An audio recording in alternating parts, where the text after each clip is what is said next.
ব্যাসনন্দন শ্রী শুকদেব গোস্বামীপাদ পাণ্ডবকুল তিলক শ্রী পরীক্ষিত মহারাজকে প্রায় পরিবেশনে গঙ্গা তীরে এই শ্রীমদ্ ভাগবতী কথা 7 দিন 7 রাত্রি শ্রবণ করিয়েছেন। এই ভাগবতের একটা বিশেষ হেতু ছিল। রাজা পরীক্ষিত ব্রহ্ম শাপগ্রস্ত হয়েছিলেন, তাকে ব্রাহ্মণ অভিশাপ দিয়েছিল 7 দিন বাদে তক্ষকের দংশনে তার মৃত্যু হবে।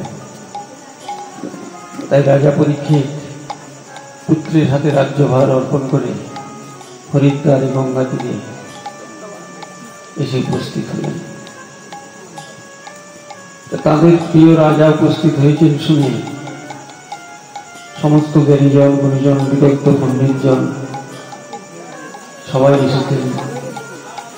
কি ব্যাপার রাজা, তুমি রাজ্যভার সমস্ত কিছু পুত্রের হাতে অর্পণ করে গঙ্গা তীরে চলে এলে কেন? রাজা বললেন, আমি ব্রহ্ম শাপগ্রস্ত হয়েছি, ব্রাহ্মণ আমাকে অভিশাপ দিয়েছি, 7 দিন বাদে তক্ষকের দংশনে আমার মৃত্যু হবে। আমার রাজ্যের পরিসীমা অনেক, ধন দৌলত, টাকা পয়সা অনেক, অনেক টাকা থেকেও মৃত্যুকে ঠেকানো গেল না। সবাই বলে আমি জ্ঞানী পরীক্ষিত। পরীক্ষিত মহারাজ জ্ঞানী ছিলেন, তাহলে অনেক জ্ঞান দিয়েও মৃত্যুকে ঠেকানো গেল না। সবাই বলে আমি দানী পরীক্ষিত, অনেক দান করেও মৃত্যুকে ঠেকানো গেল না, আমাকে মরতে হবে 7 দিন বাদে।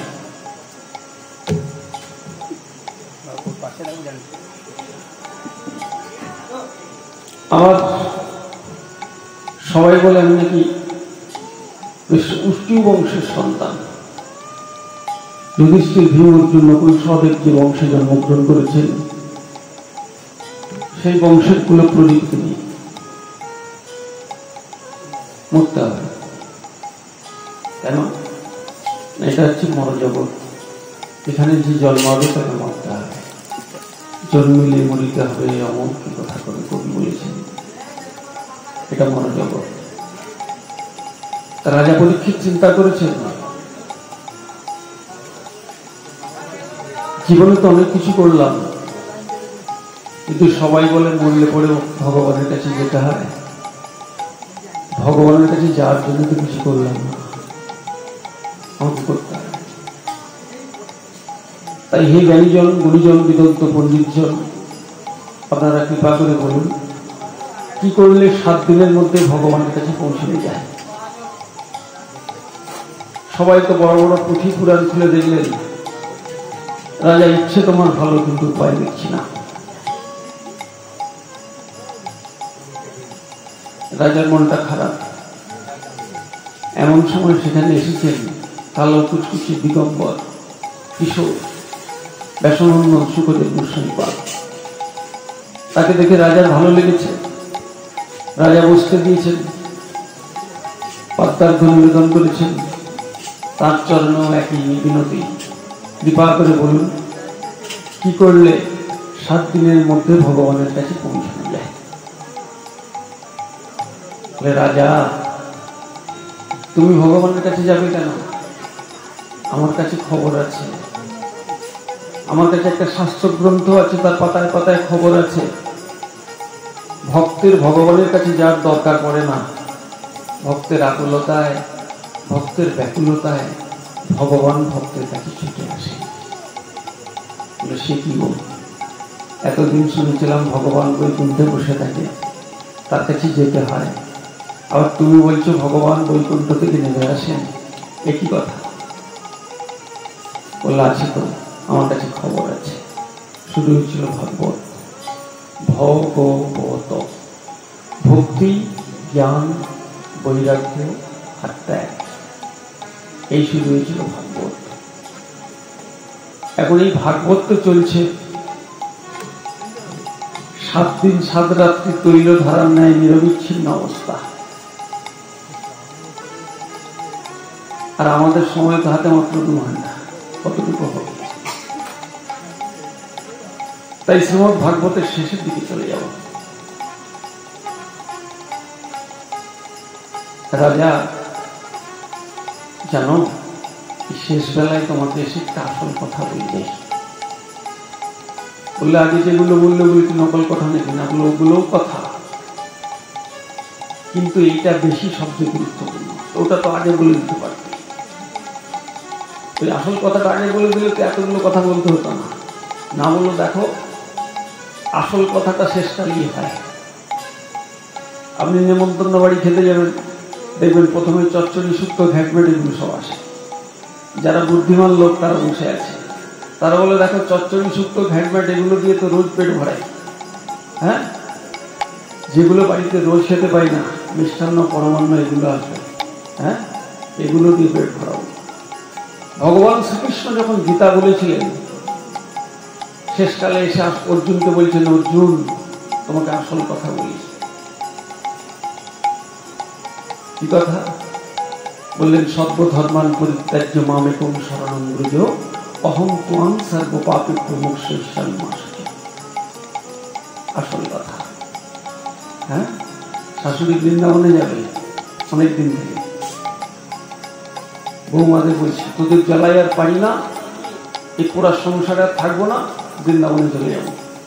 তোদের জন্য কি করি না, সবই তো করি, তবু আমার নিয়ে আলোচনা করিস তোরা, বৃন্দাবনে চলে যাবো। চার বৌমা তো, বড় বৌমা জিজ্ঞাসা করছে, বলে মা তুমি তো রোজ বলো বৃন্দাবনে চলে যাবে, বৃন্দাবনে চলে যাবে, তুমি যাবে কবে? না, বলে আমি গেলে তোদের সুবিধা হয় না। বলে তুমি তো বলো বৃন্দাবনে যাবে, তুমি যাচ্ছ কবে? নাহলে গুরুদেব যাবে বলবে তবে যাব।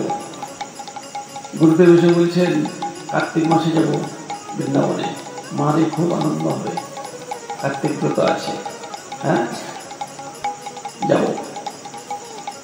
টিকিট কাটা হয়ে গেছে। লিখিরে মা বৃন্দাবনে যাবি তো? না, বলে হ্যাঁ গোছানো হয়ে গেছে, পড়ার সংসার ভালো লাগে না, আমি যে যাবো আর ফিরবো না।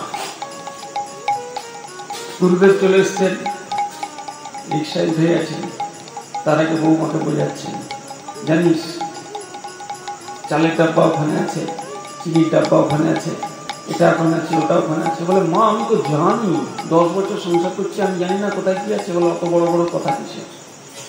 ঝগড়া লেগে গেছে। বৌমা গিয়ে তার স্বামীকে বলছে, বলে দেখো তোমার মা কিন্তু খুব বড় বড় কথা বলছে আমাকে, এবারে কিন্তু আমি যাইতেই বলে দেবো, নাহলে এসব বলতে যাও না। নাহলে কেন? না মায়ের নামে 5 বিঘা জমি আছে, এসব বলতে যাও না। বলে দরকার নেই বাবা, মায়ের নামে যখন 5 বিঘা জমি আছে বলতে গেলাম কি? তার মা যা বলে তাই শুনে নি। মা আবার শেখাচ্ছে, রিক্সা উঠে গেছে, বৌমা শোনো, বলে আবার কি? এই তো বলে দিলে চাল এখানে আছে, ডাল ওখানে আছে, তেল ওখানে আছে। বলে আর আসল কথাটাই তো বলা হয় শেষকালে। আসল কথা, আসল কথা কি? স্বামীকে খেতে দেবে, শ্বশুরকে খেতে দেবে, বাড়ির সবাইকে যত্ন করবে। বলে মা জানি তো, এটা তো করতে হবে। বলে থামো তো, এখনো কথা আছে। কি কথা? নিজের ছেলেটাকে যত্ন করবে। আসল কথা কি জানো? সব কাজ করবে, আঁচলের চাবিটা সামনে রাখবে, এটি আসল কথা। ছিন্নতাংশ কথা কৃষ্ণ পুণ্য শ্রবণ কীর্তন হৃদয়স্ত জগদ্রাণী বিধিমতি শহীদ সপান। শুকদেব গোস্বামীপাদ শেষকালে এসে আসল কথাটি রাজা পরীক্ষিতকে বললেন, রাজা জানো, ছিন্নতাংশ কথা কৃষ্ণ পুণ্য শ্রবণ কীর্তন হৃদয়স্ত জগদ্রাণী বিধিমতি শহীদ সপান।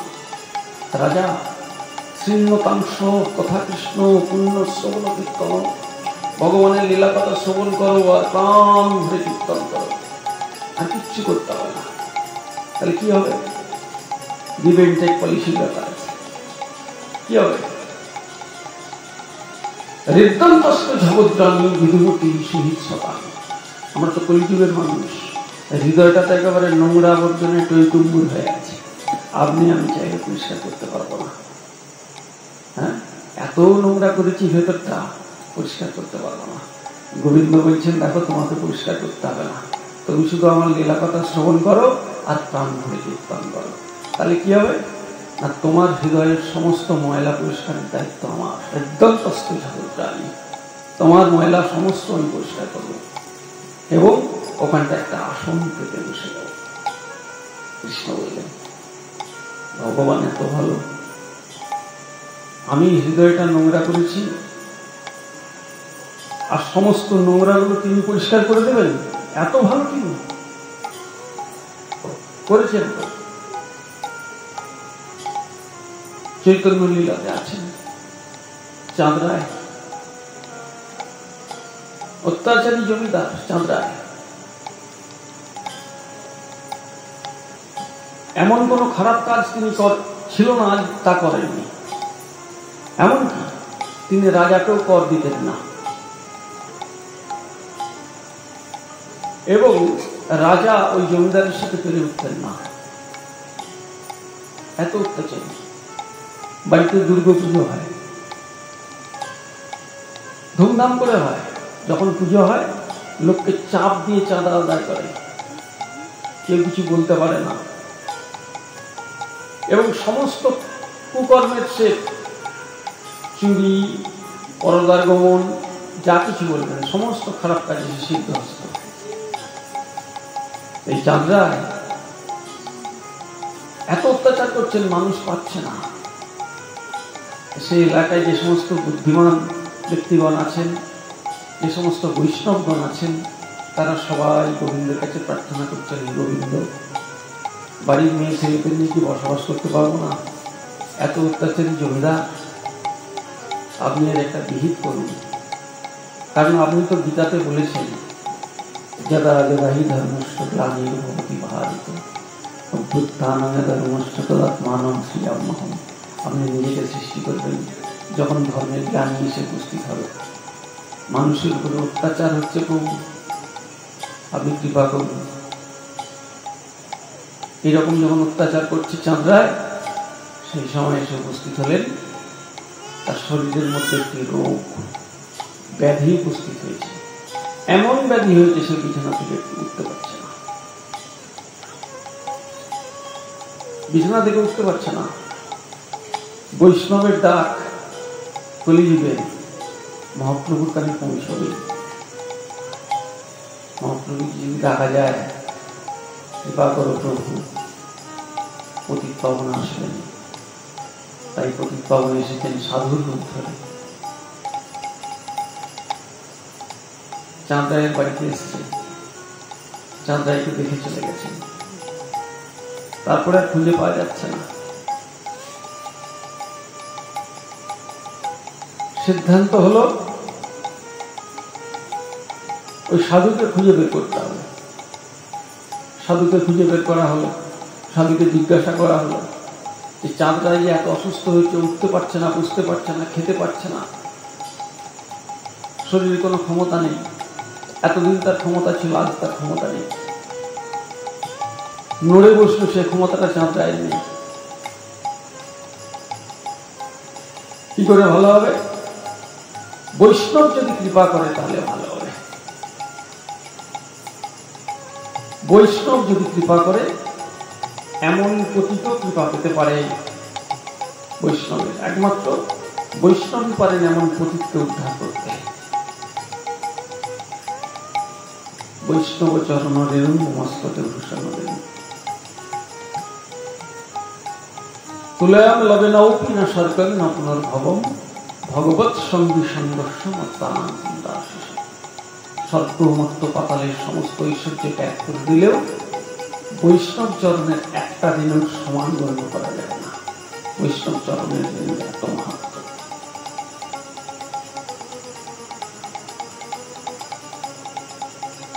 সে বৈষ্ণব কে আছে? বলুন, নরোত্তম ঠাকুর আছেন। নরোত্তম দাস ঠাকুরের কাছে যাওয়া হলো। নরোত্তম দাস ঠাকুর তো প্রথমটা কৃপা করলেন না, বললেন কি করে সম্ভব? তার ভাই সন্তোষ রায়, এই চাঁদ রায়ের ভাই সন্তোষ রায়, তিনি বললেন কৃপা করতে হবে আপনাকে, উপায় নেই। কারণ এই পতিতকে কে কৃপা করবে আপনি ছাড়া? বৈষ্ণবের মন বলে গেল। পরদিন দীক্ষা দিলেন রাধাকৃষ্ণ মন্ত্রে। কিন্তু দীক্ষা দেওয়ার আগে একটা কাজ করিয়ে নিলেন। কি কাজ? না, গুরুর কাছে তোমাকে কষ্ট করে যেতে হবে। গুরুর কাছে তোমাকে কষ্ট করে যেতে হবে। গুরুদেব চরণটা আমার পক্ষে দিন, না হলে আমার মাথায় ঠেকান। বললাম আমি তো যাবো না, আমি এখানে বসে আছি, তুমি তোমার বিছানার থেকে কষ্ট করে আমার কাছে আসো। আমি নড়তে পারি না, তুমি যাবো কি করে? তোমাকে আসতে হবে। তুমি যদি আসতে পারো তো তোমাকে কৃপা করবো। হ্যাঁ, মুদির দোকান খোলা আছে, তোমাকে যেতে হবে। যদি বললো যাবো না, তাহলে কি করে হবে? মেয়েরা ছাদে ঘুরে জড়ানোর মতো হবে। একদিন মরে যাবো, আমি আসবো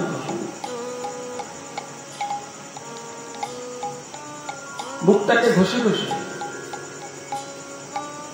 খুব কষ্টে নরোত্তম ঠাকুরের চরণে গিয়ে পড়েছি, মাথাটা ফেলেছি, ঝরঝর করে চোখ দিয়ে জল হচ্ছে। এইবারে কি কথা বলুন, এত অত্যাচারী জমিদার, চোখ দিয়ে ঝরঝর করে জল হচ্ছে, এইবার আমাকে কৃপা করুন। তুমি কি কৃপা চাও? বলে শুধু সুস্থ দেহ চাই না, আপনি দেহ মন প্রাণ শুদ্ধ করে দিন, আমি যেন কৃষ্ণ ভজন করতে পারি। তাহলে বৈষ্ণব দর্শনে তার নিজের যে ভাব সেটারই পরিবর্তন হয়। বৈষ্ণব দর্শনে কি ছিল কি হয়ে গেল? তাকে রাধাকৃষ্ণ যুগল মন্ত্র স্বয়ং নরোত্তম দাস ঠাকুর প্রদান করলেন, কিন্তু একটি কাজ করিয়েছেন। কোনটা? না, গুরুদেবের কাছে তোমাকে নিজেকে যেতে হবে। আর আমাদের বাড়িতে এসে গুরুদেব দীক্ষা দিয়ে চলে যাচ্ছেন, তো মূল্য নেই।